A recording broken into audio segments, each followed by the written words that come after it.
Good morning, dreamers. How are you today? I feel like I'm waking you up today.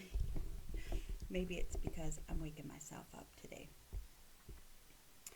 I just finished reading Bob Goff's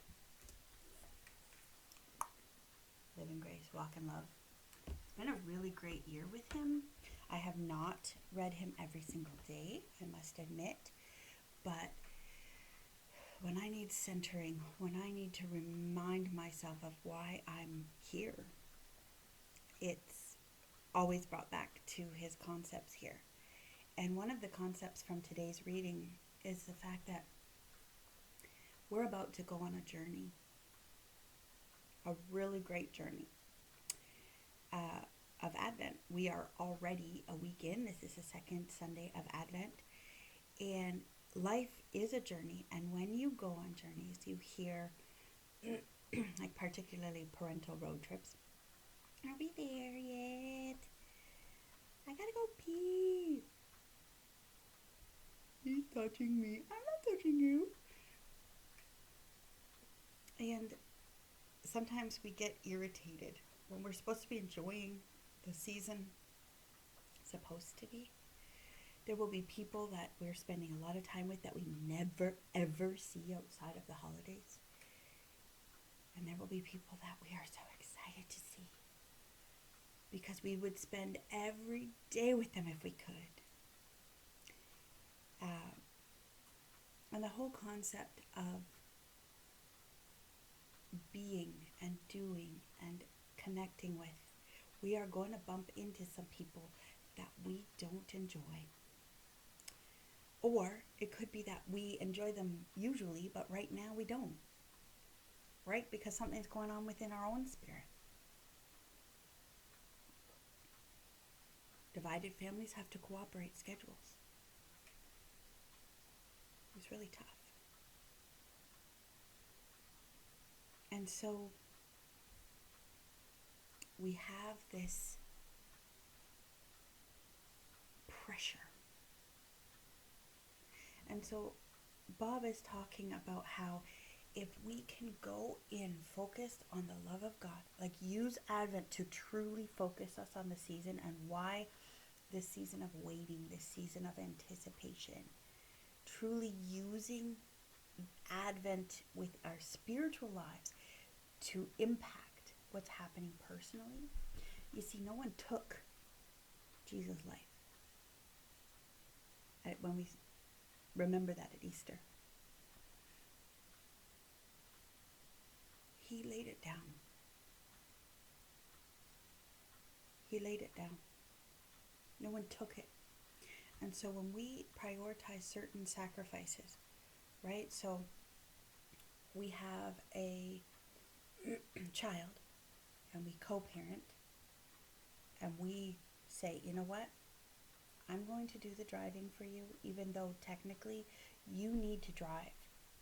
You should be offering transportation for this child because that is your responsibility. The documents tell me you are supposed to. Instead of worrying about the documents, saying, you know what, the child's more important than the documents. And I'm not going to use the holiday season to make a point. And so we say that sacrifice, that child is a chosen sacrifice and priority for us. And so I'm going to lay down my rights. I'm going to lay down my comfort. I'm going to lay down my point. And I'm going to offer the transportation. And I'm going to make sure they get to where they need to go because they need to connect with grandparents. They need to connect with step-sibs. They need to connect with the other parent. And so instead of being rude and saying, well, you are supposed to, I can go into this saying, you know what, I'm offering. Because then it's not, well, he expected, she expected, and bitterness grows and roots itself in. It's no. I've chosen ahead of time that that child is my priority. So anything that child is involved in, I'm going to make sure it happens, regardless of the others. And so we put a sacrifice, we lay it down. no one can take something from us that we have laid down, that we have let go of. No one can take something from us that we've let go of. So let go of your pride. Let go of your, I'm talking to myself now, let go of your expectations. Let go of your anger and hurt that you are not seen. Let go of all of that, because no one can take it from you when you've already released it. That's what he's saying here. And he says that even as families are like that, so are churches. Churches are filled with Jesus family members, God family members that are on a journey. And we're going to bump into each other. And what does he say? Go into this holiday season ready to show a deep love for others that doesn't get irked by the little stuff. If you want to go big, decide you won't let the big stuff bug you either. And remember, just like a real human family, when you become a part of God's family, you'll be around people who are on a trip. They might be in a moment of anticipation. They might be in a moment of dread. They might be dealing with crippling self-doubt. Jesus came to show them love in every moment, and it is often through us. Oh, I love this further up. It says, others might trade, no matter where we go, a few people will get under our skin. And guess what? We are those people too. We're getting under someone's skin just because we're human, and we're not going to connect with every single person.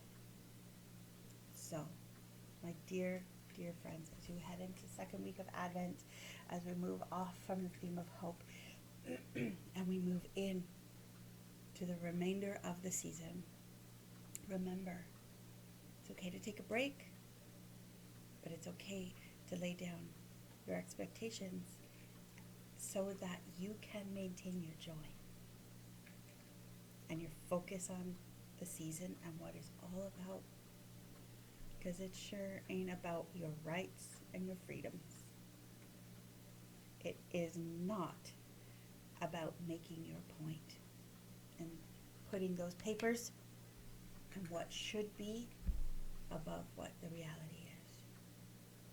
You will find peace when you no longer need to make a point. Love you. Have a wonderful, wonderful second Sunday of Advent. Have some sweet dreams along the way. Bye.